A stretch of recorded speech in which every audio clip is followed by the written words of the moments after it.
না হয় তাহলে কোনো কাজের গতি ঠিকঠাক হবে। সুতরাং আমাদের উদ্দেশ্যটা কি আজকে অনুষ্ঠানটা করা আমরা একটুখানি জেনে নেব। দেখো যে ভারতীয় সংস্কৃতি বা কালচার তাকে আজকে আমরা প্রায় যুদ্ধ করি। এই যে আজকে আমাদের সামান্য কিছু হলে আমরা ওষুধ খেয়ে নিচ্ছি, এটা কত বড় সাইড ইফেক্ট হতে পারে আমাদের কারো ধারণা নেই। সুতরাং এই ওষুধ না খেয়েও আমরা সামান্য খানিক পরিবর্তন করেও সুস্থ হতে পারি। যেমন কারো গ্যাসের খুব সমস্যা আছে, কিছু নিয়ম জানলে আমি আমার গ্যাসের সমস্যা চেঞ্জ করতে পারবো, আমার ওষুধ খাওয়ার প্রয়োজন হবে না। কিন্তু আমাদের এই জ্ঞান নেই বা স্কুল কলেজে এই ধরনের কোনো পড়াশোনা করানোর কোনো সিস্টেম নেই। সেই জন্য আমাদের উদ্দেশ্য হচ্ছে সেই ভারতীয় সংস্কৃতিটাকে আবার জানা। চরক সংহিতা, সংহিতা, অষ্টাঙ্গ হৃদয়ম বলে বাগভট্টের লেখা অষ্টাঙ্গ সংগ্রাম বলে দুটি গ্রন্থ আছে। সেখান থেকে কিছু কিছু সূত্র তুলে আমি তোমাদেরকে শোনাবো যে কত আমাদের ইম্পর্টেন্ট এই সূত্রগুলো আমাদের জানা কত দরকার। বিশেষ করে তোমাদের এই যে বয়সে হ্যাবিট অর্থাৎ অভ্যাস যদি খারাপ হয়ে যায়, এটা কিন্তু সারা জীবন ভোগাতে থাকে। তাই অভ্যাস যাতে ভালো করা যায় সেই উদ্দেশ্যেই আমরা শুধু 60 স্কুলে নয়, আমরা এখানে নগর কলেজ, লোকপাড়া কলেজ, তারপর বিভিন্ন স্কুলে আমরা যাচ্ছি, বিভিন্ন স্কুলের সঙ্গে যোগাযোগ করে যাচ্ছি যাতে ছেলেমেয়েদেরকে জানানো যায়, শোনানো যায়। তাছাড়া কোনো রাস্তা নেই। তো এই হচ্ছে আমাদের উদ্দেশ্য, কেন আমরা এই অনুষ্ঠান করছি। তোমরা অনেকে ভাবছো যে হঠাৎ করে চলে এলো আবার যোগা সম্বন্ধে বলতে লাগলো, এই উদ্দেশ্যটা যাতে তোমরা সুস্থ থাকো, যাতে তোমরা নিরোগ থাকো, সেই জন্যই আমাদের এই অনুষ্ঠান। এই অনুষ্ঠানটাকে আমরা 3 ভাগে ভাগ করে আলোচনা করব। প্রথম আমরা জানবো কিছু যেমন রোগ যেগুলো আছে আমাদের, যেমন সুগার। আসলে সুগার রোগটা কি, কেন হয়, থাইরয়েডের সমস্যা কেন হয়, বিভিন্ন গ্যাস, অম্বল, অ্যাসিডিটি যে সমস্যা এগুলো কেন হয় আমাদের, এর জন্য আমাদের কি ব্যায়াম আছে, পশ্চারগুলো কি কি আছে আমরা শিখবো, খাবার অভ্যাস কি করে চেঞ্জ করলে আমরা এখান থেকে মুক্তি পেতে পারি সেগুলো শিখবো।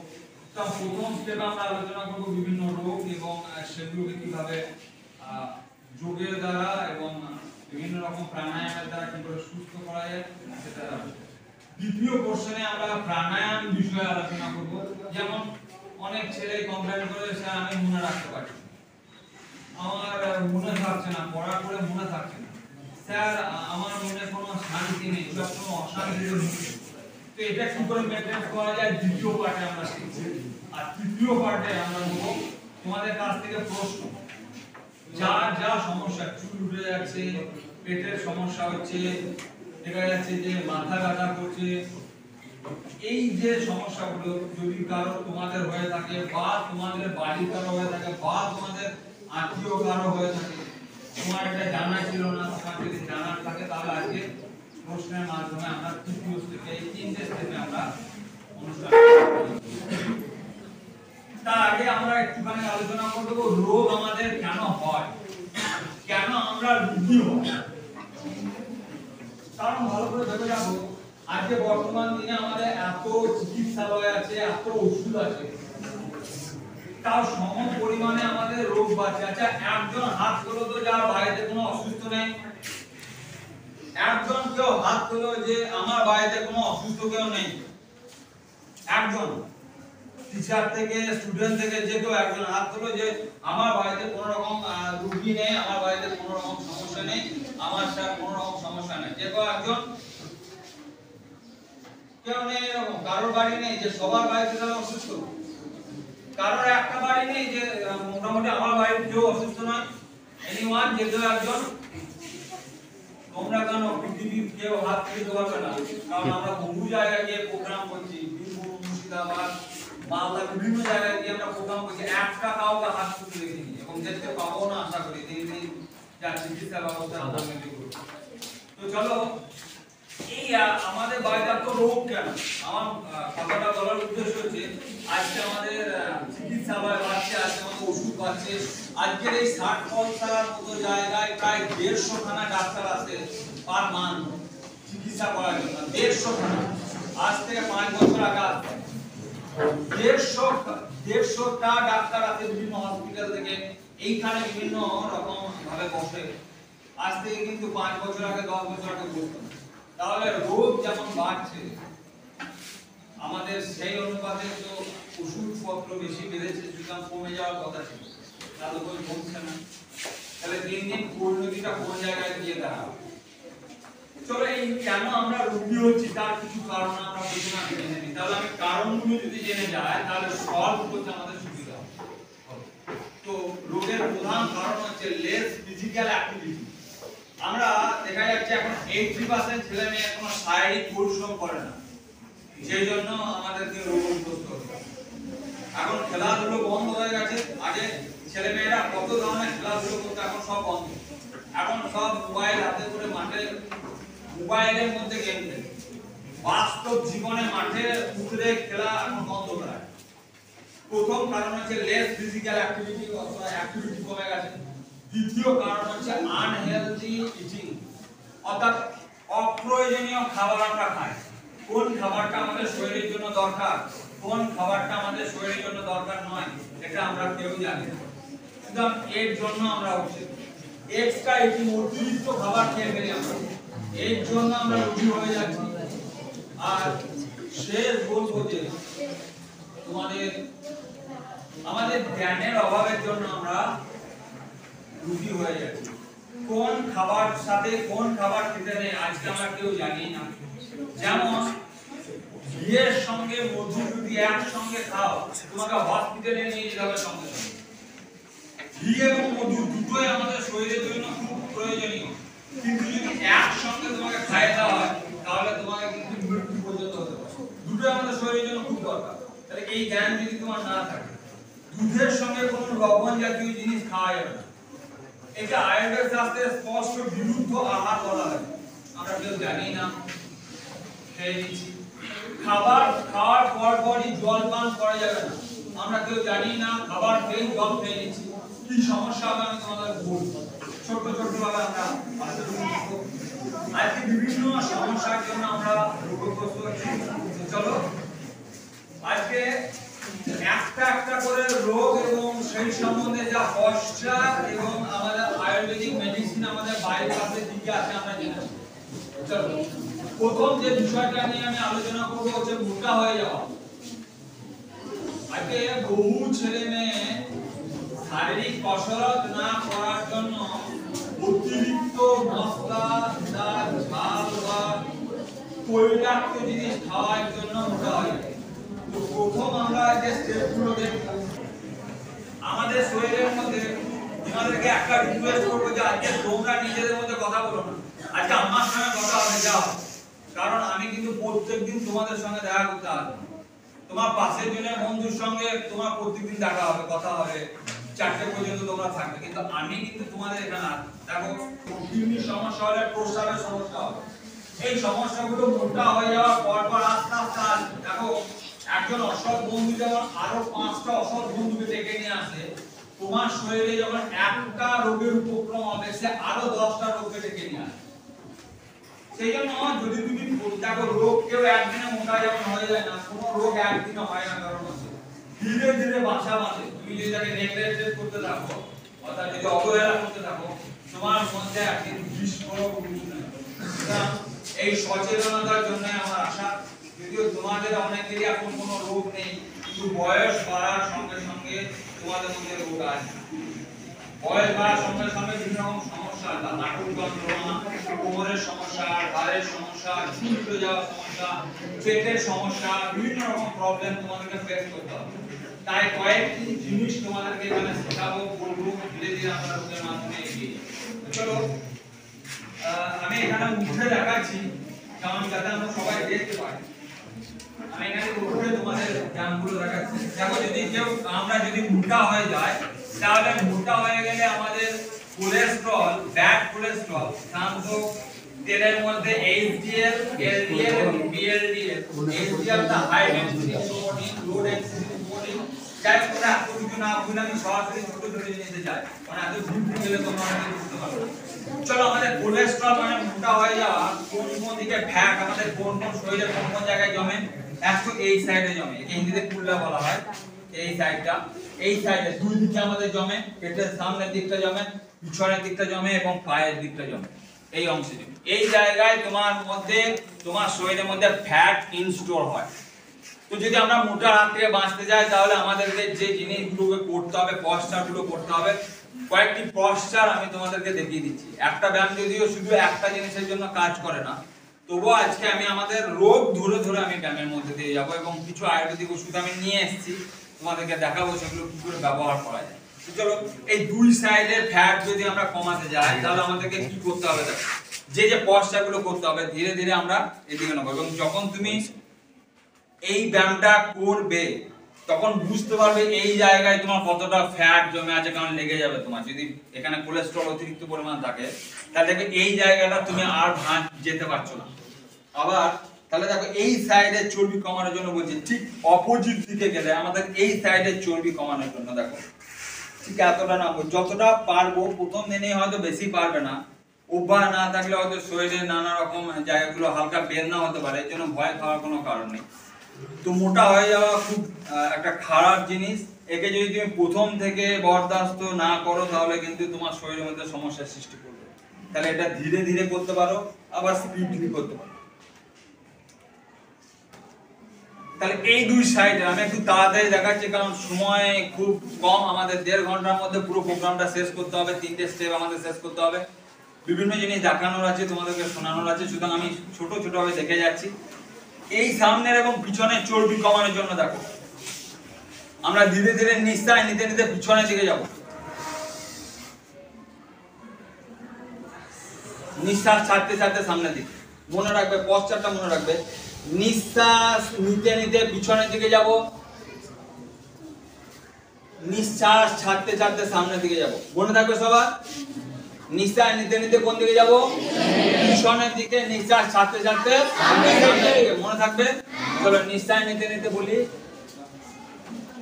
তাহলে অন্তত তোমরা 10, 15, 20 যতবার এগুলো করতে পারবে তোমার শরীরের জন্য ততটাই ফিট।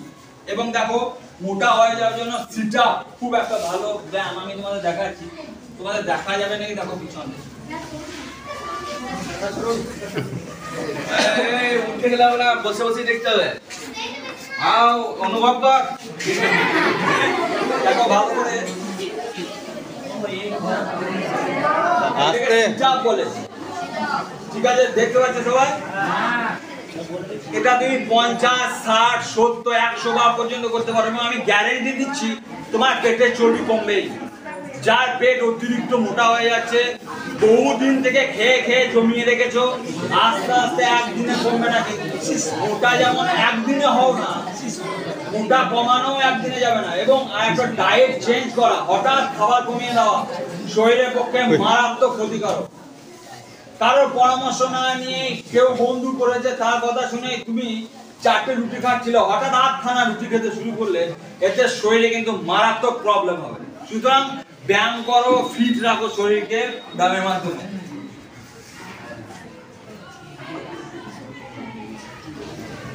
এটাকে সিট আপ বলে। এটা আরো একরকম ভাবে করা যায়। দেখো পাটাকে তুলে নিয়ে এভাবে করতে পারো।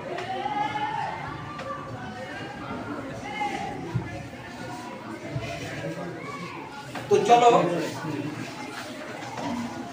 মোটা হয়ে যাওয়ার জন্য কয়েকটা পশ্চার আমি তোমাদের দেখাচ্ছিলাম, যার যার এই সমস্যা আছে। এবং মোটা হয়ে যাওয়ার জন্য শুধু ব্যায়াম করলে হবে না, আমাদের খাদ্যাভ্যাস চেঞ্জ করতে হবে। খাদ্যাভ্যাস আমাদের যদি চেঞ্জ না করি তাহলে এখান থেকে কিন্তু মোটা হওয়া যাবে না, মোটা কমানো যাবে না।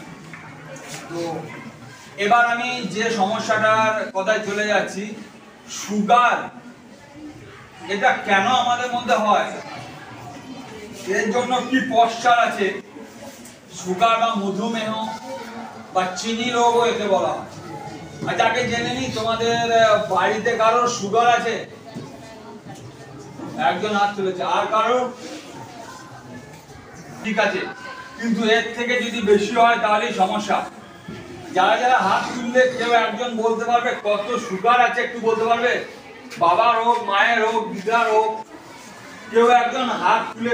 যারা যারা হাত তুলেছিল, অনেকেই হাত তুলেছিল, প্রায় এদিকে 15-20 জন, এদিকে 15-20 জন।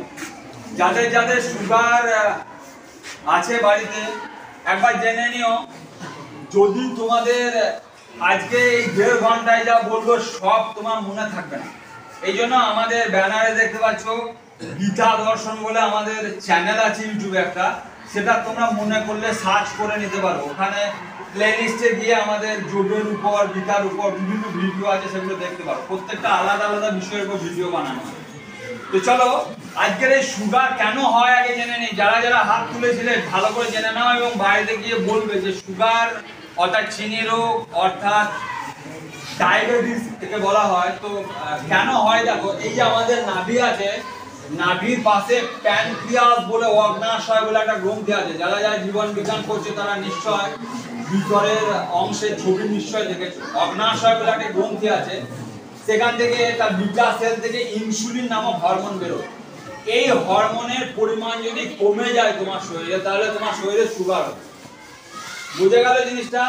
তাহলে ইনসুলিনের পরিমাণ আমাদের শরীরে যদি কমে যায় তাহলে সুগার হবে।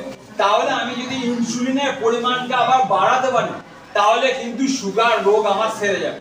সোজা কথা, যে জিনিসটা আমার শরীরে যতটা দরকার ছিল তার থেকে যদি কমে যায়, সেই জিনিসটাকে আমি যদি আবার বাড়াতে পারি তাহলে কমে যাবে। দেখবে অনেককে ইনসুলিন ইনজেক্ট করা হয় শরীরে।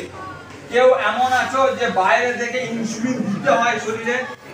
কত ইউনিট? তুমি যদি অত বলতে পারো না, কত ইউনিট দিতে হয় মনে আছে?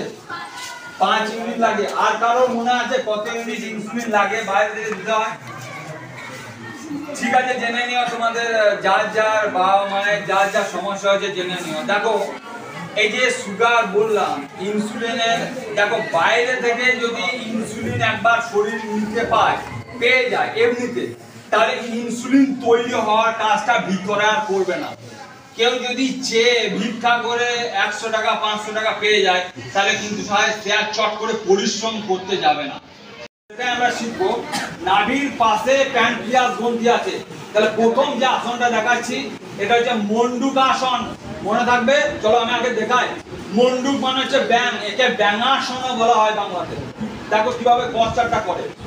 নাভির উপর দু রকম ভাবে করা যায়। প্রথমটা দেখো, নাভির উপর বাম হাত রাখবো, এরপর ডান হাত রাখবো, নিঃশ্বাস ছেড়ে দিয়ে আস্তে আস্তে ধীরে ধীরে সামনের দিকে যাব। আমার কাজ হচ্ছে প্যানক্রিয়াসকে অ্যাক্টিভ করতে হবে। আর একে যদি অ্যাক্টিভ করতে পারে এখান থেকে ইনসুলিন হরমোন আপনা থেকে বেরোবে। আর যে ইনসুলিন হরমোন বেরোবে সুগার অটোমেটিকলি তোমার কমতে শুরু করবে, যার যত সুগার আছে। আমি বলে দিলাম যে খাবার আগে সুগার থাকা উচিত 100 থেকে 120, খাবার পর সুগার থাকা উচিত 150। যাই যে টেস্ট করেছো, যার বাবা মায়ের সুগার আছে একবার দেখে নেবে রিপোর্টটা কত আছে। যদি বেশি থাকে ইমিডিয়েটলি এই ব্যায়ামগুলো করার জন্য বলবে। দেখো নিঃশ্বাস ছাড়তে ছাড়তে সামনের দিকে যাব।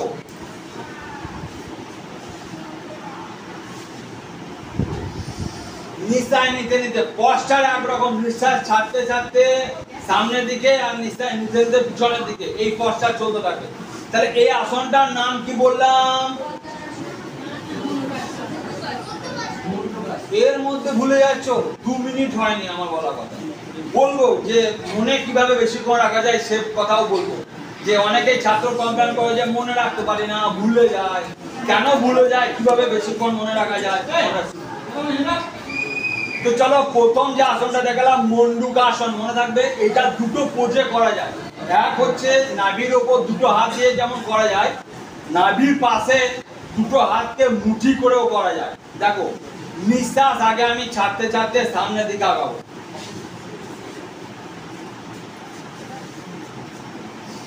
আমি একটু তাড়াতাড়ি দেখাচ্ছি কারণ অনেকগুলো জিনিস তোমাদেরকে দেখাতে হবে বারবার, সেই জন্য আমি ঘড়িটাও দেখছি কারণ আমাকে বেশিক্ষণ সময় দেবে না।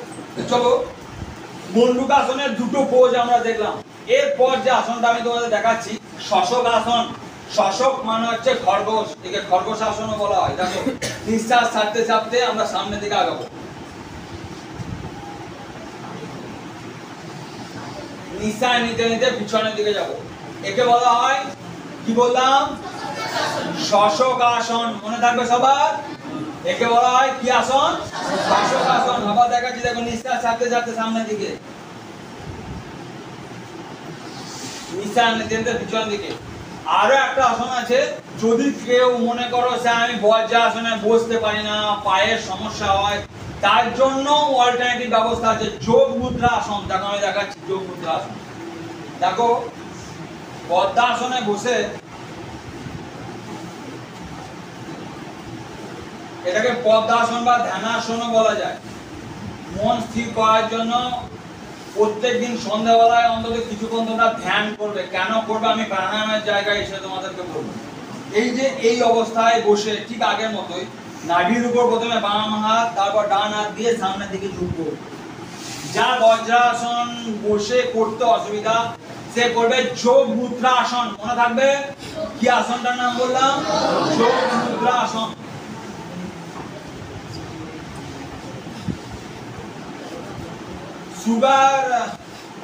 সুগারের জন্য কৃত্রিম মিষ্টি ব্যবহার করা যাবে না, অর্থাৎ চিনি একদমই নিষিদ্ধ, একদমই নিষিদ্ধ। ভালো করে দেখবে চিনির মধ্যে যে মারাত্মক ক্ষতিকারক জিনিসটা মেশানো হয় তা হচ্ছে গন্ধক বা সালফার। চিনির ন্যাচারাল রং হচ্ছে কালো। আমাদের এইখানকার মধ্যে বীরভূমে একমাত্র আমোদপুরে একটা মাত্র চিনির মিল ছিল, আমি নিজে গিয়ে দেখে এসেছি। আজ সেই মিল আর নেই, যদি যাও সেই জায়গায় আর মিল নেই। তো চিনির ন্যাচারাল রং হচ্ছে, গুড় থেকে যখন চিনি হয় ন্যাচারাল হচ্ছে যে কালো, কিন্তু তাকে সালফার মিশিয়ে একটা বিষাক্ত পয়জনে তৈরি করা হয়। এই জন্য যারা যারা চিনি খাবে ভালো করে দেখবে চিনি নিজে হজম হবে না, যার সঙ্গে খাবে তাকেও হজম করতে দেবে। ঠিক অসৎ বন্ধুর মতো, নিজে যেমন ক্ষতি করবে যার সঙ্গে মিশবে তাকেও পচা আলুর মতো যেমন পচিয়ে দেবে। চিনি হচ্ছে সেরকম, নিজে হজম হবে না, যার সঙ্গে তুমি খাবে। দেখবে একদিন আমার কথা বিশ্বাস না হচ্ছে তো লুচির সঙ্গে চিনির সঙ্গে লুচি দিয়ে খাবে, সেদিন তোমার শরীর খারাপ হবে।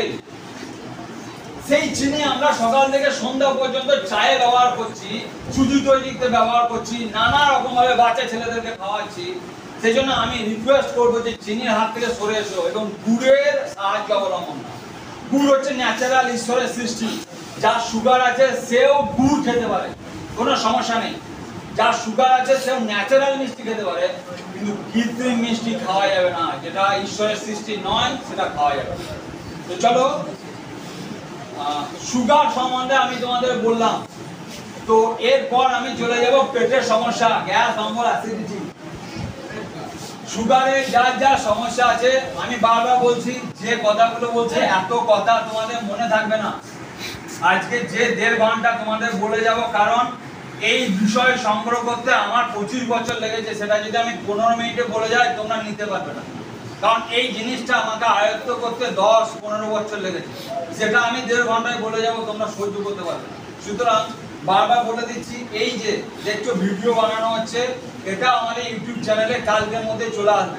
তোমরা যদি মনে করো আমাদের ইউটিউব চ্যানেল খুলে সেখান থেকে জিনিসগুলো আর একবার শুনে নিতে পারবে, দেখে নিতে পারবে।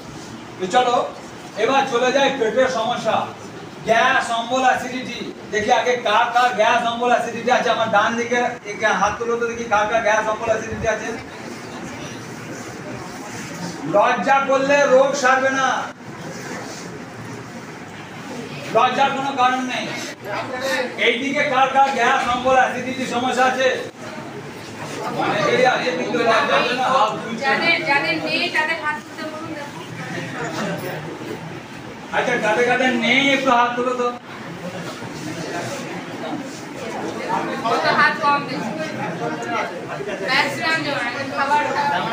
তার মানে সবার গ্যাস, অম্বল, অ্যাসিডিটি হয়।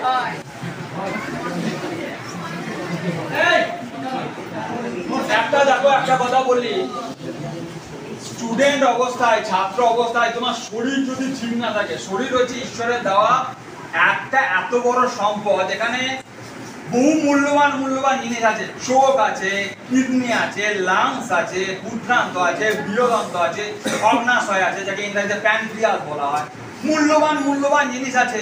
আর সেই সমস্ত জিনিসগুলো আমরা আজে বাজে মদ, গাঁজা, বিড়ি, সিগারেট থেকে আরম্ভ করে 5,000, 6,000, 7,000 কত হাজার যে খেয়ে খেয়ে শরীরকে একদম পচিয়ে দিচ্ছি।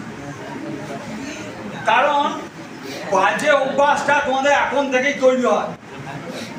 খারাপ অভ্যাসটা কি? এই শরীরকে যদি একবার যত্ন নাও, এই শরীর তোমাকে দীর্ঘদিন সুস্থ রাখবে। দেখো তুমি যদি অসুস্থ হও তার জন্য তোমার অর্থ নষ্ট হবে, কারণ ডাক্তারের কাছে যেতে হবে, টাকা খরচ করতে হবে, তোমার সময় নষ্ট হবে, তোমার মানসিক পরিস্থিতি নষ্ট হবে, তুমি কাজ সঠিকভাবে করতে পারবে না। তাহলে শরীরকে সুস্থ রাখাটা পৃথিবীর সব থেকে বড় দরকার।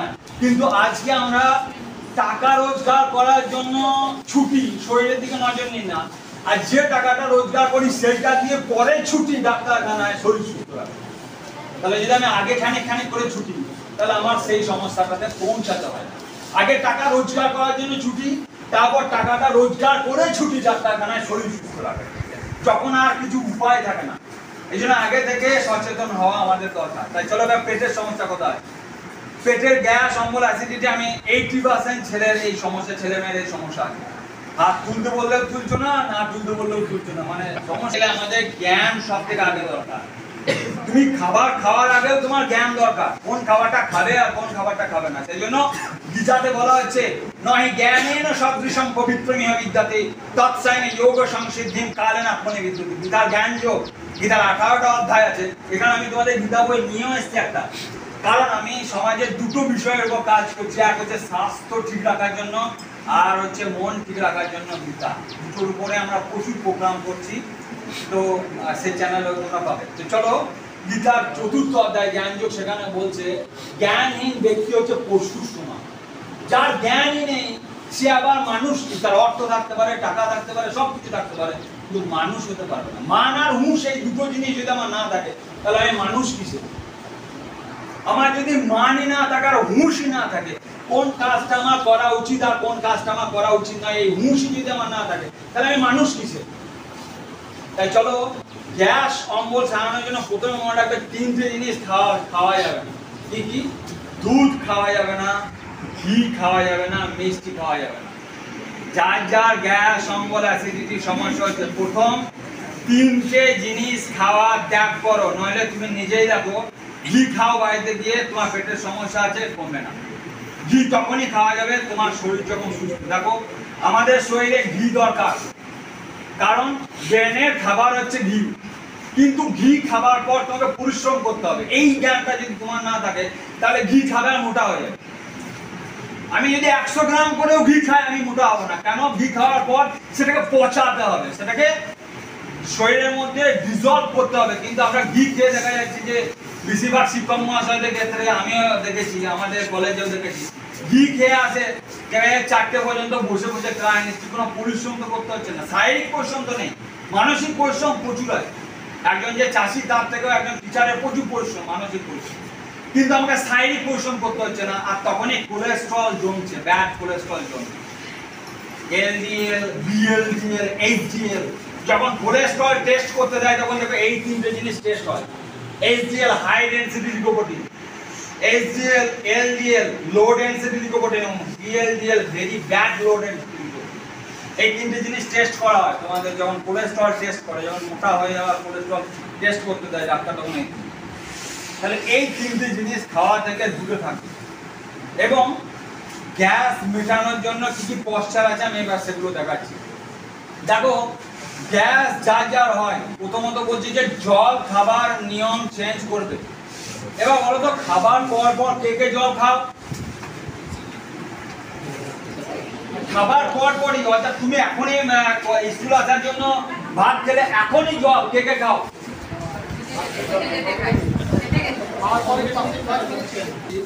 যে যে খাবার পর পরই জল খাবে, সারা জীবনেও তার গ্যাসের সমস্যা মিটবে না। যত বড় ডাক্তারখানায় যাবে, যাও, আমি চ্যালেঞ্জ দিই।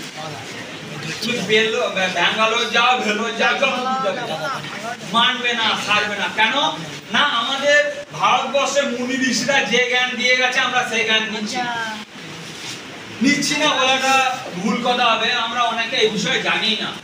আয়ুর্বেদ শাস্ত্রে জল খাবার 4টে নিয়মের কথা বলেছে, আমি তোমাদের শোনাচ্ছি একটু ছোট ছোট করে। প্রথমত হচ্ছে খাবার পর পরই জল খাওয়া যাবে না। কেন স্যার, জল খেলে কি হবে?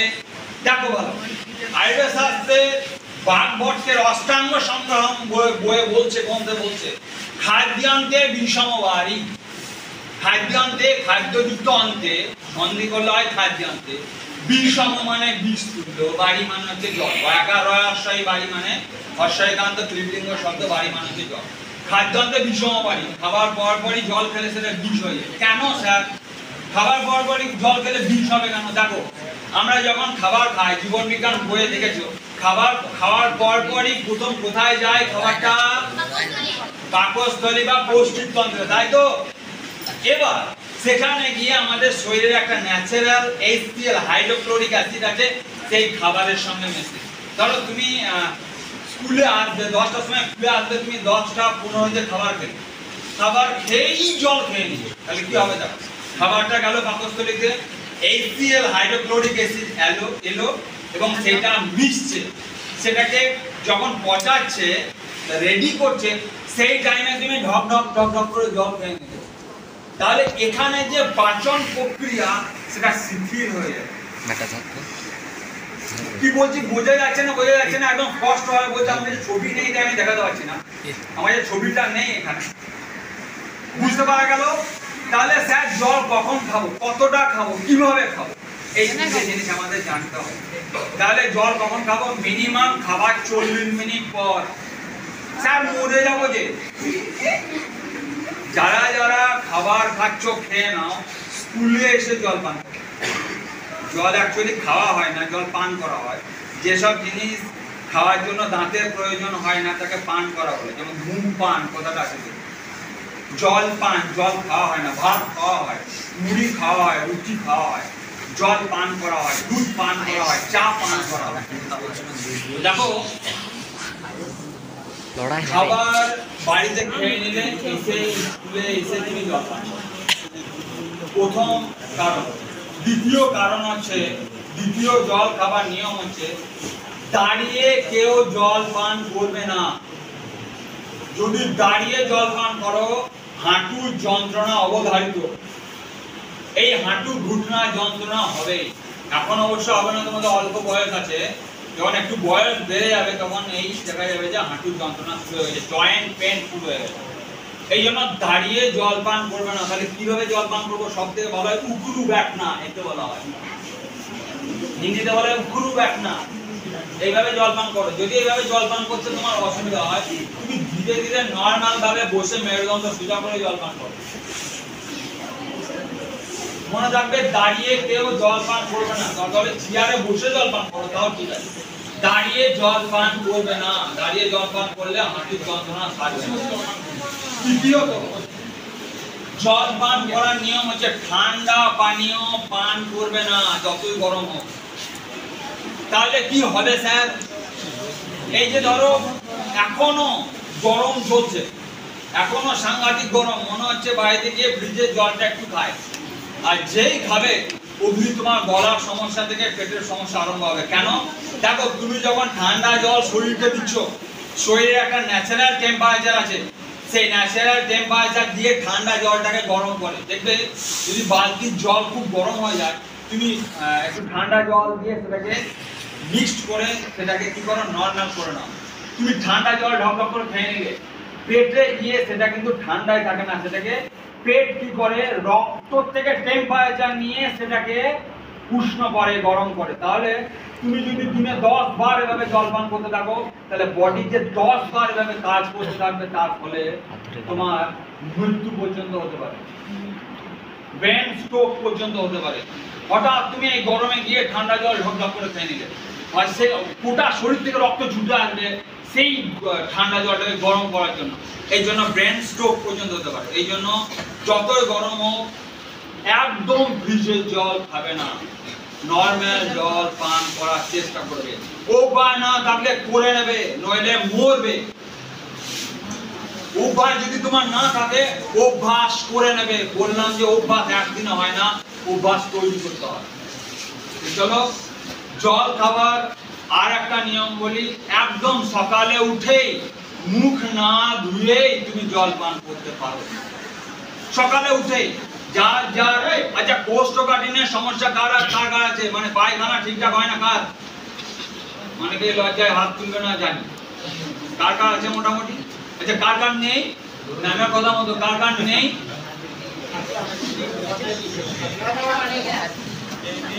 অনেকেরই আছে।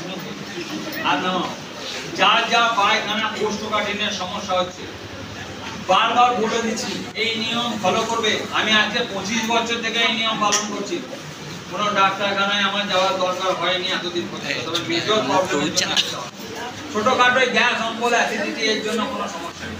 তাহলে দেখো ভালো করে, সকালে উঠে মুখ না ধুয়েই জল পান করবে। এই যে লালা ভালো করে দেখবে, মুখের মধ্যে ঈশ্বর এমন প্রসেসিং করে রেখেছে আমাদের বডি, তুমি খাবার খাওয়ার পর পরই দেখবে লালা বেরোতে থাকে।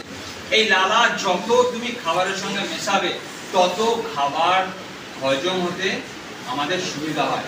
এই জন্য যারা যারা তাড়াতাড়ি খাও তাদেরকে আমি অনুরোধ করবো ধীরে ধীরে খাও, খাবার কমিয়ে দাও, টাইম বাড়িয়ে দাও খাবারটা।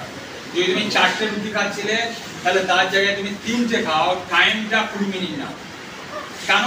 যত খাবার খাবে, তোমরা যে পেস্ট দিয়ে দাঁত মাজো, খাবারটা পেস্টের মতো হয়ে গেলে তবে ভিতরে দেবে, তার আগে নয়। আর আমরা খাই গোগ্রাস। গোগ্রাস মানে গরুর মতো গ্রাস। গো শব্দের অর্থ সংস্কৃতে, তাহলে আমরা গরুর মতো খাই। কিন্তু ভালো করে দেখবে, গরু পরে গিয়ে আবার চেবায়। জাবর কাটে বলি, মানুষের কি কোনো জাবর কাটার সিস্টেম আছে? তাড়াতাড়ি বাড়িতে খেয়ে নিলাম, দিয়ে স্যাররা স্কুলে তো বোঝাবে, আমি পিছনে গিয়ে এখানে জাবর কেটে নেব। কোনো সমস্যা এরকম কোনো প্রসেসিং আছে আমাদের বডিতে? তাহলে দেখো ভালো করে, ধীরে ধীরে যদি তুমি দিনে সময় নাও পাচ্ছ, রাতের খাবারটা অন্তত ধীরে ধীরে খাও। মিনিমাম 9টার মধ্যে আর সেরে নেবে। কারণ সূর্য যতক্ষণ আকাশে আছে ততক্ষণ আমাদের হজম শক্তি অ্যাক্টিভ আছে। জৈন ধর্মে সন্ধ্যার পর কোনো আহার করা হয় না। এই জন্য দেখবে আমি আমার বাড়ির পোষা গরুটাকেও দেখো, এখন শীতকাল ছাড়া ধনেপাতা পাওয়া যায় না, তো শীতকালে ধনেপাতাকে মোটামুটি পেটে 1 চামচ করে নিয়ে সেটাকে গরম জলে ফুটিয়ে সকালবেলায় খালি পেটে ঠান্ডা করে খাবে। থাইরয়েড, হাইপার হোক বা হাইপো, যাই হবে দুটোর জন্যই বলছি। হাইপার হোক আর হাইপো দুটোর জন্যই এইটা করতে পারো। আর একটা প্রাণায়াম আমি তোমাদের দেখাচ্ছি, আর ব্যায়ামগুলো দেখাচ্ছি থাইরয়েডের জন্য যে ব্যায়ামগুলো করা যায়। দেখো, সর্বাঙ্গাসন এবং হলাসন দুটো আসন তোমাদের আমি দেখিয়ে দিচ্ছি থাইরয়েডের।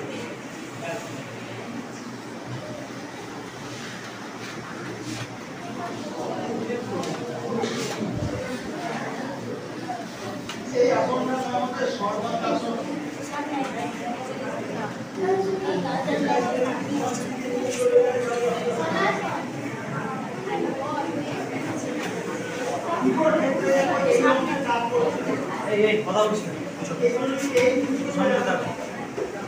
বয়স হয়ে গেছে 80 বছর, যা বয়স হয়ে গেছে 70 বছর, সে তো আর এটা করতে পারবে না। এই জন্য আমি তোমাদেরকে অনুরোধ করছি, তোমরা এটা প্র্যাকটিস করো। যার যার অভ্যাস নেই অভ্যাস করবে, নইলে আমার বাড়ির যে পাশে আমি বড় প্রয়োজনে আমার সঙ্গে দেখা করে নেবে। আমি এই গ্রামেরই ছেলে, আমার বাড়ি এই 60 পাশেই বড়ডুবু গ্রাম, আর এই স্কুলটাও বড়ডুবুর জায়গায়, যদিও নাম 60 স্কুল, কিন্তু জায়গাটা বড়ডুবু। সুতরাং আমার গ্রামেই যদি তোমাদের কারোর কোনো সমস্যা হয় আমার সঙ্গে দেখা করে নিতে পারো। কোন সমস্যার জন্য কি ব্যায়াম করবো, কিভাবে মেইনটেনেন্স করা যাবে দেখা করে নিতে পারো। মেয়েরা বসবে নিজের বাড়িতে হোক, কোথাও মেরুদণ্ড সোজা করে বসবে, নইলে স্পন্ডেলাইসিসের সমস্যা হবে। আমি আসবো স্পন্ডেলাইসিস, এখনই আসবো। যখন বসবে, আজকে আমাদের সবার মেরুদণ্ড ভেঙে গেছে, কারণ মেরুদণ্ড সোজা নেই, আমাদের সবার বাঁকা। আমাদের ডেভেলপ করে বাস্তব জীবন করে মেরুদণ্ড সব বাঁকা। L4 L3 গন্ডগোল হয়ে গেছে। তাহলে আমি আসছি, মেরুদণ্ড সোজা করে বলবে, সোজা ভাবে হাঁটবে। আমাদের হাঁটারও এখন এগুলো আমাদেরকে কিভাবে বসতে হয়, কিভাবে শুতে হয়, শুয়ে কিভাবে উঠতে হয়, কিছুই আমরা জানি না, কিছুই আমরা শেখাই না, কিছু আমরা জানি না কিভাবে শুতে হয়। দেখো বাড়িতে যে আমি স্পন্ডেলাইসিসের সমস্যার জন্য তখন দেখাচ্ছি, এখন শুতে এই গলাটাকে টাইট করে হাওয়াটাকে ঢোকাতে হবে। এটা করার সময় কাছে আসতে পারে, একটা সময় হচ্ছে কিনা একবার দেখো দেখি, তোমার বসে বসে দেখো দেখি, বসে বসে তো গলাটাকে টাইট করে হাওয়াটাকে ঢোকাতে হবে। দেখো দেখি পারবে কি একবার?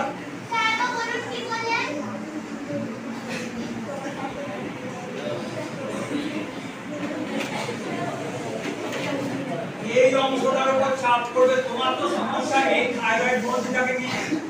কাকও চেষ্টা, কাকের মতো চেষ্টা থাকছে, একদম ভোর তিনটের সময় কাক উঠে চলে যাচ্ছে নিচে থাকে।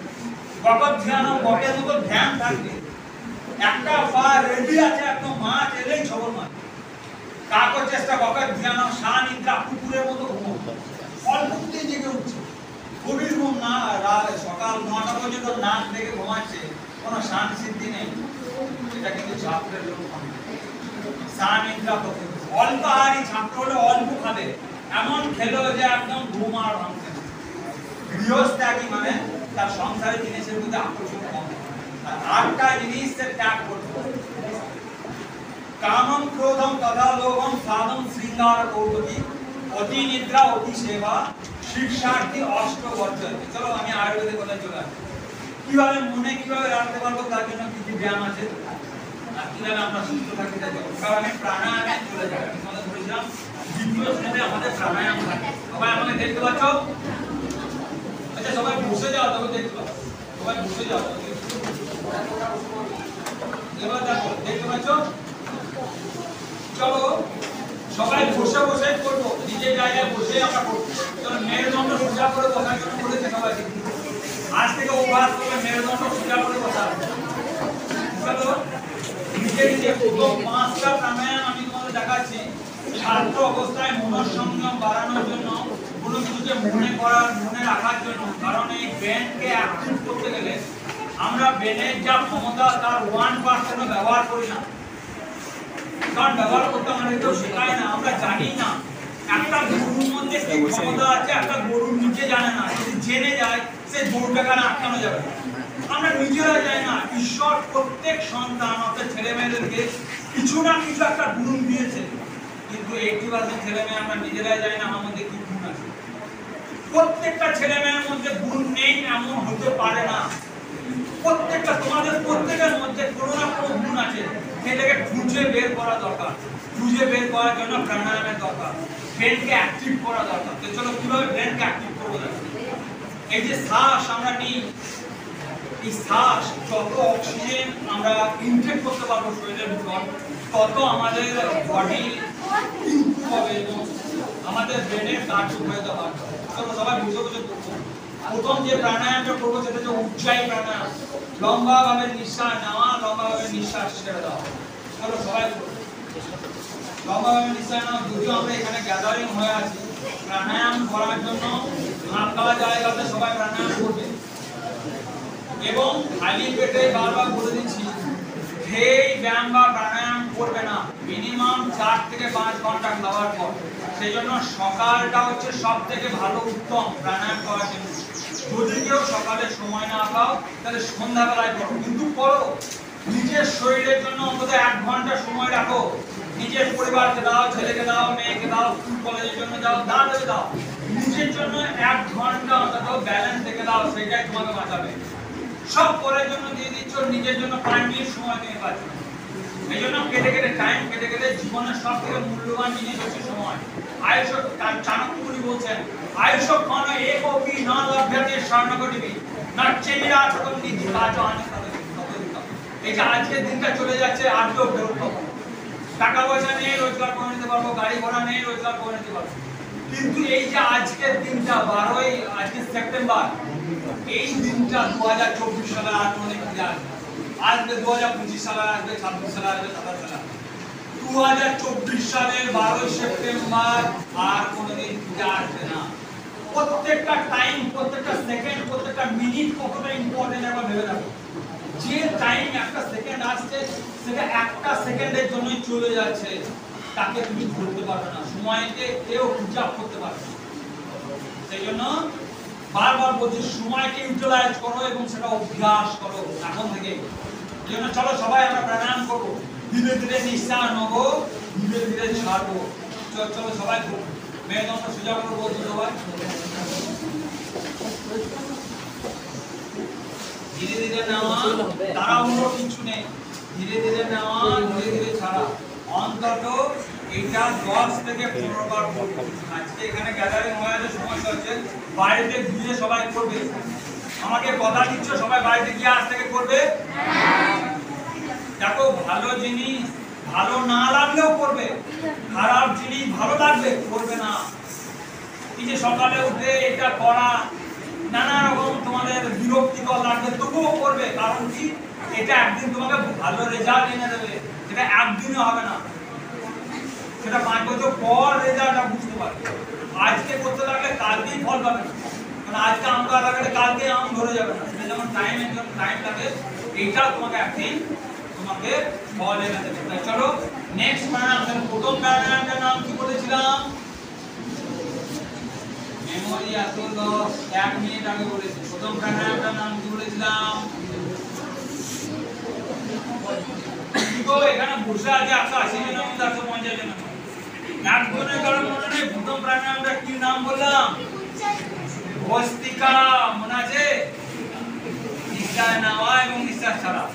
এরপর যে প্রাণায়ামটা দেখাচ্ছি সেটা হচ্ছে অনুলোম বিলোম। কি বললাম? অনুলোম বিলোম। অনুলোম মানে নেওয়া, বিলোম মানে ছাড়া। তো চল নিজে নিজে ডান আর বুড়ো আঙুল নিজে নিজে এই 5টা আঙুলের সবাই নাম জানো তো? এটাকে বলা হয় এটাকে বলা হয় তর্জনী। তর্জন করে বলে তোকে দেখে নেবো, আয় ঘরের বাইরে। এই জন্য এই আঙুলটার নাম কি হয়েছে? তর্জনী। এটার নাম মধ্যমা। এটার নাম এটার নাম। তাহলে 5টা আঙুলের সবাই নাম জানি। চলো ব্রিথ ডান খুলে দিয়ে নাকের ডান দিকে ফুটো বন্ধ করবো সবাই। এবার বাম নাক দিকে আগে নিঃশ্বাস নিয়ে নেবো, নিয়ে অনামিকা দিয়ে বন্ধ করবো বাম নাকের ছিদ্রটা, দিয়ে ডান নাকটা খুলে বের করে দেবো। বের করে দিয়ে আবার নেবো, নিয়ে আবার বের করে দেবো, বের করে দিয়ে আবার নেবো, নিয়ে আবার ছাড়বো। এই করে চলতে থাকবে। এবার সারা নেওয়া মনে রাখবে। তাহলে প্রথমে স্টার্টিং হবে কোন দিকে? বাঁ নাক দিকে প্রথমে স্টার্টিং হবে, মনে রাখবে। বাঁ নাক দিকে দেখে নাও সবাই। ডান হাতে দুর্দান তুলে দিয়ে বন্ধ করে বাঁ নাক দিকে প্রথমে নেবো, তারপরে ছাড়বো, সেটা আবার নেবো, তারপরে ছাড়বো। ঠিক আছে? এই প্রাণায়ামটা নাম করলাম দেখো যত